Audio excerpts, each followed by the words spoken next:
everyone. I hope you're doing well today. Before we get to today's episode, I just want to personally invite you to visit the website at Mindset Matters Podcast 1, that's the number 1.com. When you go to that site, you'll have a lot of options there. On the homepage, you will see all of the episodes.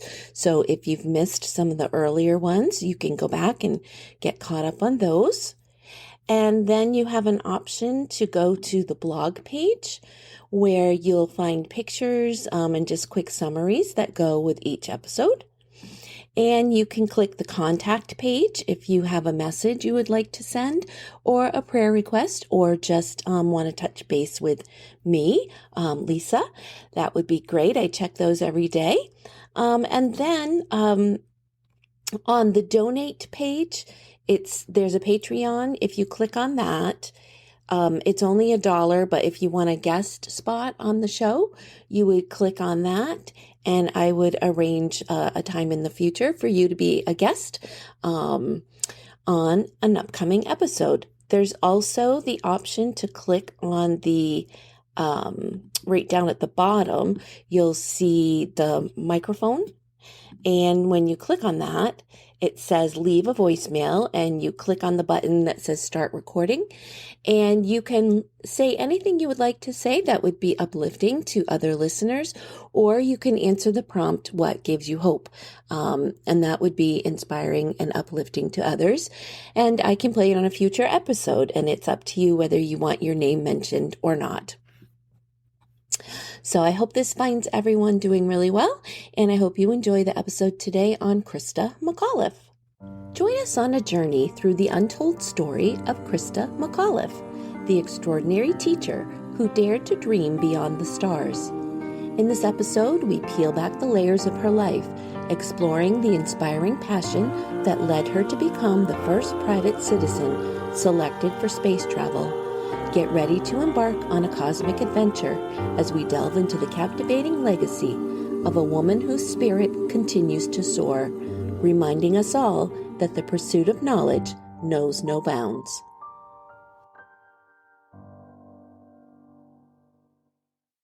Welcome to Mindset Matters, The Courage to Continue, the podcast where we explore the extraordinary lives of ordinary individuals who have overcome immense challenges and emerged as beacons of inspiration. I'm your host, Lisa Sinclair, and today we embark on a remarkable journey into the life of one such individual. This is episode 23, The Courage to Reach for the Stars, the hero heart of Christa McAuliffe. Sharon Christa Corrigan entered the world on September 2, 1948, in the vibrant city of Boston.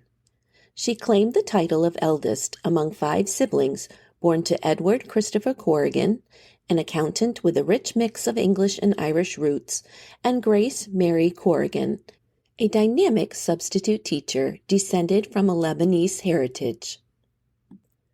Embracing her middle name from an early age, Christa later adorned her signature with S. Christa Corrigan, and eventually S. Christa McAuliffe, as she journeyed through the chapters of her remarkable life. In the same year that McAuliffe came into the world, her father was navigating the halls of Boston College during his sophomore year. Soon after, he secured a position as an assistant comptroller in a bustling Boston department store, prompting the family's relocation to Framingham, Massachusetts. It was in this vibrant town that McAuliffe embarked on her academic journey, graduating with distinction from Marion High School in 1966.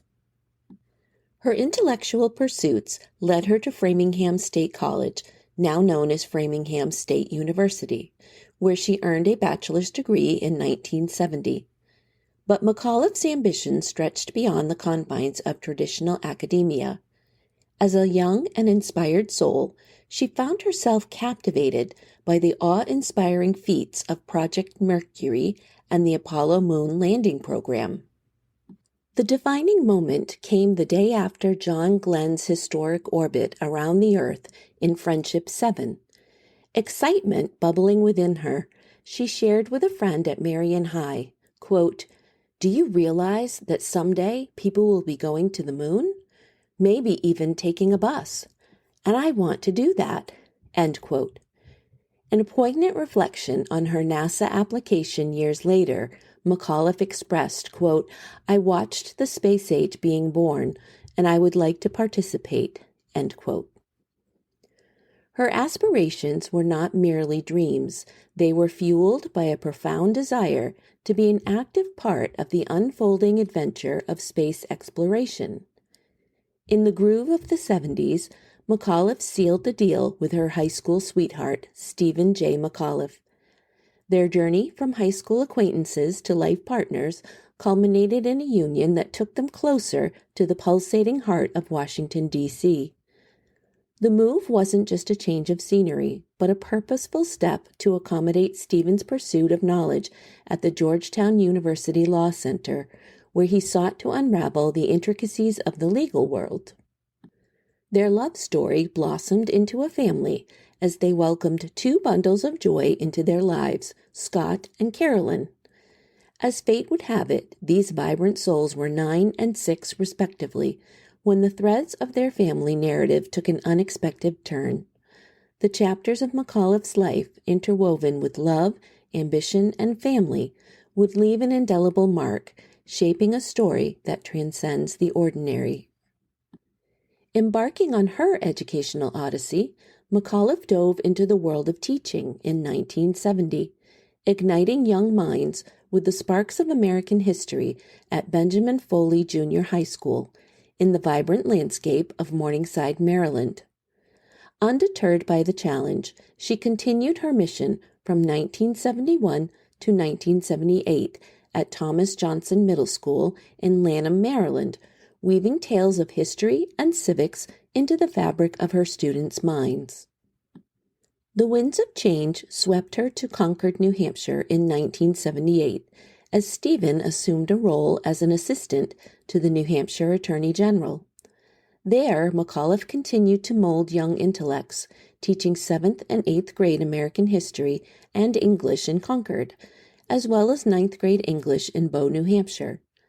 The crescendo of her teaching career reached its zenith in 1983, when she assumed a prestigious position at Concord High School, leaving an indelible mark on the corridors of education. Her teaching wasn't confined to the four walls of the classroom. Instead, it spilled into the world beyond. McAuliffe believed in the magic of experiential learning, orchestrating field trips and inviting speakers to infuse real-world perspectives into her lessons.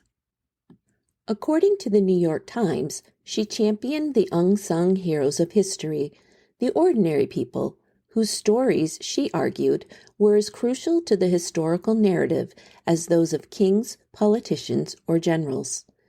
In her classroom, history wasn't just a timeline of events. It was a vibrant tapestry woven with the threads of everyday lives. The cosmic stage set in 1984 saw a groundbreaking announcement from President Ronald Reagan, the inception of the Teacher in Space project. In this celestial quest, McAuliffe stumbled upon NASA's quest to crown their first civilian Voyager, an educator destined to soar beyond the confines of Earth. The mission was clear. NASA sought not just an astronaut, but a, quote, ordinary person, end quote, a gifted teacher who could transcend the gravitational pull of traditional education and communicate with students while in orbit. In a pool teeming with aspirations, McAuliffe threw her hat into the ring, becoming one of over 11,000 applicants vying for the chance to turn the cosmos into her classroom. The allure of the unknown and the prospect of bridging the gap between the stars and the students fueled McAuliffe's cosmic ambitions. President Reagan noted that he wanted this endeavor to be a reminder of the pivotal role teachers and education played in the tapestry of the nation. In the words of Reagan, it wasn't just about reaching for the stars, it was about recognizing the stars in our classrooms and the indispensable role they play in shaping the future. NASA entrusted the coordination of the selection process for the Teachers in Space project to the Council of Chief State School Officers, a nonprofit organization comprising public officials in the realm of education. From the expansive pool of initial applicants, 114 semi-finalists emerged, earning their nominations through the meticulous scrutiny of state, territorial, and agency review panels. In this competitive arena, McAuliffe stood out as one of 2 teachers nominated by the state of New Hampshire. The journey to the stars took a pit stop in Washington, D.C. in June 22, 1985, where the semi-finalists convened for a transformative conference on space education.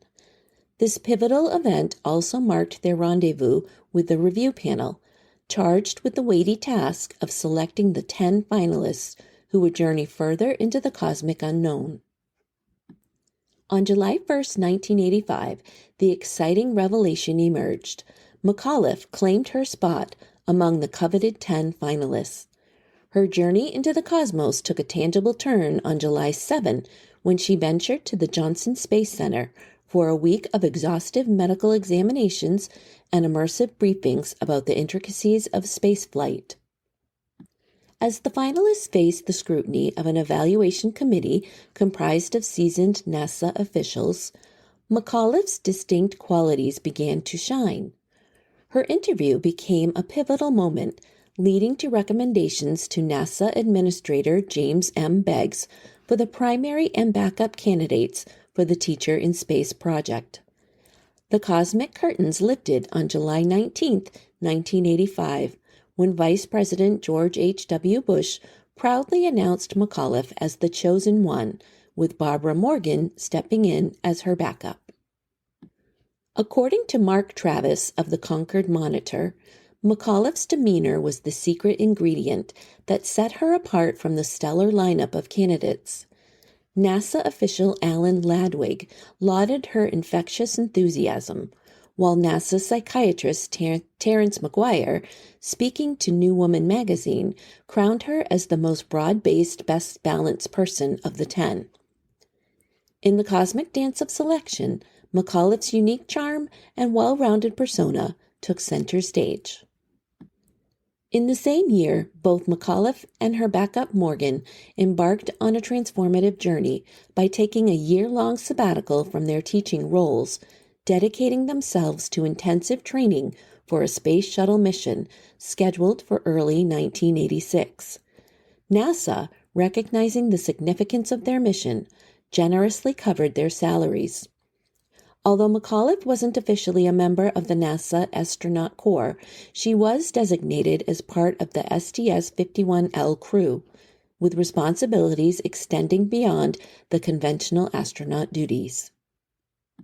In the cosmic classroom, McAuliffe was poised to conduct a series of experiments and teach lessons from the unique vantage point of space. Her agenda included hands-on science experiments delving into chromatography, hydroponics, magnetism, and Newton's laws.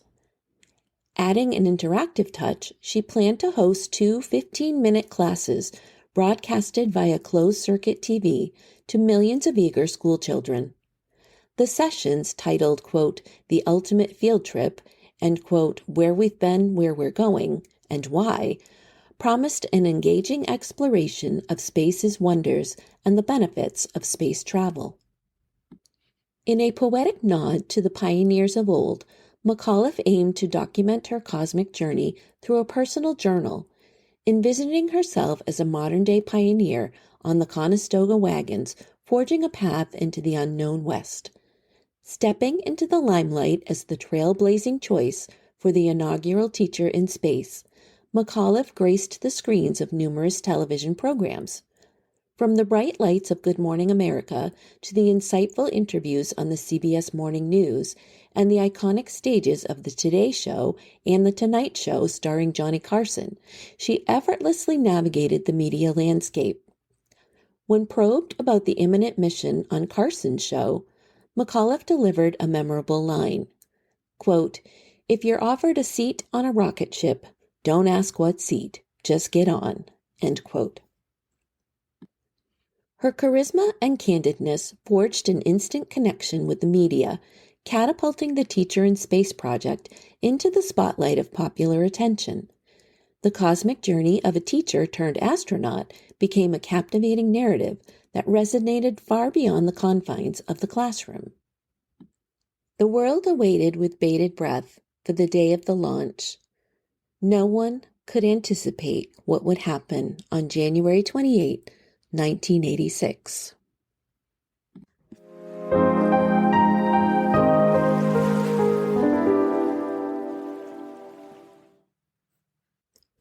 January 28, 1986 marked a fateful day as children in classrooms across the nation gathered around a classroom TV to watch Christa McAuliffe, the nation's most popular teacher, enter the field of space. McAuliffe, along with the 6 other STS-51L crew members, boarded the Challenger. However, the soaring aspirations turned to heart-wrenching tragedy only 73 seconds into the flight, at an altitude of 48,000 feet, when the shuttle disintegrated, claiming the lives of all 7 courageous individuals. NASA acknowledged that McAuliffe's presence added an extra layer of anticipation to the mission, intensifying the impact of the accident on the nation. The magnitude of the event was amplified as many schoolchildren turned in to witness the launch live, only to be confronted with the harsh reality of the shuttle's catastrophic breakup. The extensive media coverage further underscored the profound sorrow that echoed across the nation. McAuliffe found her final resting place at Blossom Hill Cemetery in her cherished hometown of Concord. In the wake of her untimely departure, numerous tributes have sought to honor her enduring legacy. The Daytona 500 NASCAR race in 1986 paid homage to McAuliffe, underscoring her impact beyond the realms of space exploration. Her memory lives on through various institutions and landmarks, each a testament to her indelible mark on education and space exploration. The McAuliffe Shepherd Discovery Center in Concord, the Christa Corrigan McAuliffe Center for Education and Teaching Excellence at Framingham State University, the Christa McAuliffe Intermediate School in Brooklyn, New York, the McAuliffe Branch Library in Framingham, Mass., and the Christa McAuliffe Adult Learning Center in Baton Rouge, Louisiana. The celestial realm, too, echoes her name, asteroid 3352 McAuliffe, the crater McAuliffe on the Moon, and a crater on the planet Venus named McAuliffe by the Soviet Union. All immortalize her contribution to the cosmos. Across the globe, approximately 40 schools have adopted her name, each carrying the torch of her educational spirit. Among them, the Christa McAuliffe Space Education Center in Pleasant Grove, Utah, serves as a beacon for aspiring minds, encapsulating McAuliffe's dedication to the limitless pursuit of knowledge. Scholarships and various events have been instituted in her honor. An annual gathering, the Christa McAuliffe Technology Conference, has been a fixture in Nashua, New Hampshire since 1986. This event serves as a dedicated platform for exploring the integration of technology across all facets of education, embodying McAuliffe's passion for innovation.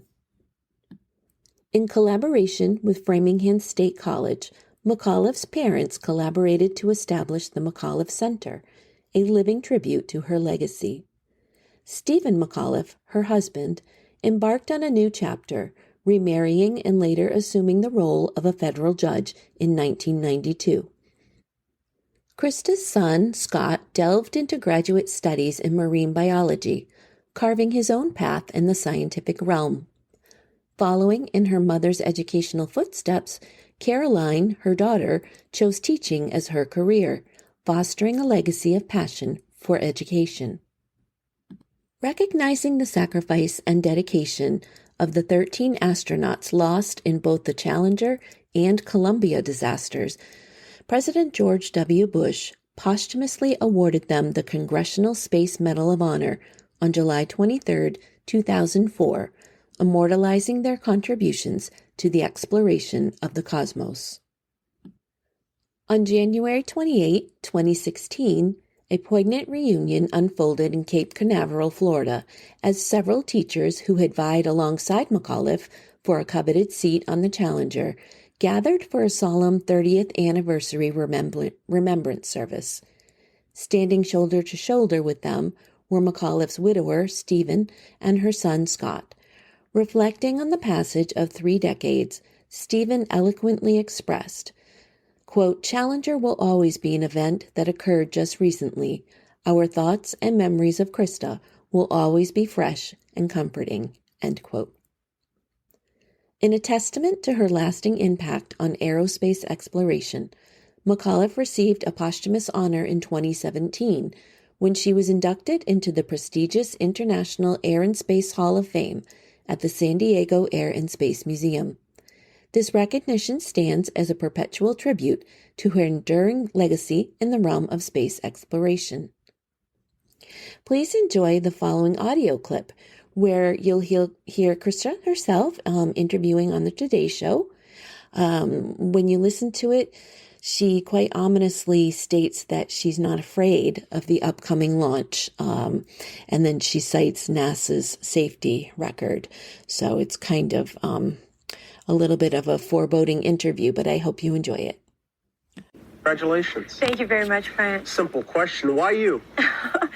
It's really hard to say. There were 10 people. We were such a cohesive group, enthusiastic, really enjoying teaching, and I think any one of us would have done a really good job.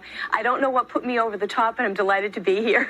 When you first applied for this, did you think you had even a prayer?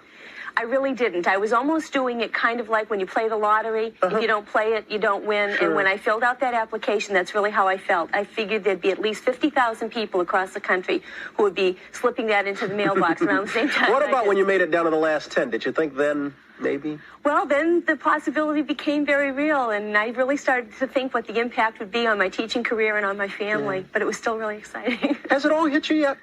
No, I don't think so. I still can't believe that I'm going to actually be going into that shuttle. It just really doesn't seem possible. Maybe when I'm on the launch pad, it will. What are you most excited about? Seeing the Earth from that perspective of that small planet, it's such a big place here, but being able to look at it from a new perspective, and I hope I can bring that wonder and that excitement back to the students. Maybe just a little bit of fright, too? Not yet. Maybe when I'm strapped in and those rockets are going off underneath me, there will be. But space flight today really seems safe. We had a good example of that when NASA shut down the last one through the computer because one of the backup systems wasn't working. You say it seems safe. A lot of people equate that with it also seems boring. Have you been one? Have you been one who followed NASA efforts all along, long before? Oh yes. I can remember watching the Vanguards as they went like this, and I remember Alan Shepard's first suborbital flight, and it was really thrilling. I read where you said you wanted to demystify space. In plain talk, what does that mean? Well, we see the space program as a science or math or technological adventure right now. I want the students to get a little bit of ownership. I want them to feel that they're part of the space age because they're the future and their children or grandchildren are going to be pioneering that. So I really hope to bring an ordinary person's perspective to this. Have you heard from some of your students yet? Yes, I have. They've been dropping by the house. They've been sending me cards. They've been calling. That's been super.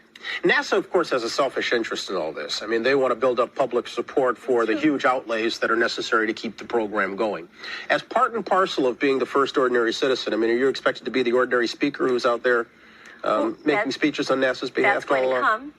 Certainly will, but I'm also delighted that the teaching profession and students and the whole country is really going to benefit from this. We hopefully are going to know an awful lot more about what life is like aboard the shuttle. Yeah. You go up on January the 22nd. That's what the date is, yes, of 86, right now. and we're hoping that that'll be met. What are you most concerned about between now and then? Well, probably just getting my life in order. I do have a family in Concord, New Hampshire, and I have to get them set. I also want to make sure my replacement in school is going to be comfortable for next year. Any thoughts, however slight, that you might not measure up once it gets going? One of the things that has been really surprising is all of the publicity. And I was saying to my husband the other night, it's almost like I'm reading about somebody else, you know? Well, it's a dream come true for you. Oh, it certainly is.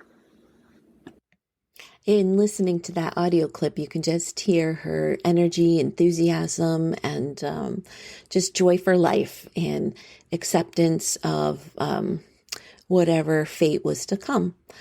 If you would like to read more about Christa McAuliffe, there are two really nice books. One is called Teacher in Space, Christa McAuliffe and the Challenger Legacy. That's written by Colin Burgess and Grace George Corrigan. That came out in 2020. Another book is The Burning Blue, The Untold Story of Christa McAuliffe and NASA's Challenger Disaster, written by Kevin Cook in 2021. For children aged 9 to 12 years old, a good choice is Christa McAuliffe, A Space Biography, written in 1998. Our quote of the day comes from Christa McAuliffe. She says, quote, "I touch the future. I teach." End quote. I hope you enjoyed this episode of Mindset Matters on Christa McAuliffe. I would like to put together an episode that has local hero heart stories to come out just before Christmas to be uplifting to everyone. So if you have a local story, just any good that you see happening in your community, there's so much good happening. We just need to see it, highlight it, and recognize it. So please send that along to, you can either go through the website and leave it as a message there, or write it to my Gmail address, which is Mindset Matters Podcast 1, the number 1, at gmail.com. And please let me know if you want your name included or not included. And we'll put that together and release that just before Christmas to be uplifting for everyone. Please join us for the next episode, which will be on Dick Hoyt. Hope to see you then. Thank you for giving your time to listen to this episode of Mindset Matters, The Courage to Continue. You are of value. You are loved. You are not alone. If you are struggling with thoughts of suicide, help is available. Dial 988 24 hours a day for free confidential support. If you are not in crisis but need support, please feel free to reach out to me at the email mindsetmatterspodcast1@gmail.com. Again, that's all lowercase, mindsetmatterspodcast1@gmail.com. Remember to change your day by what you think and say. We'll see you next time.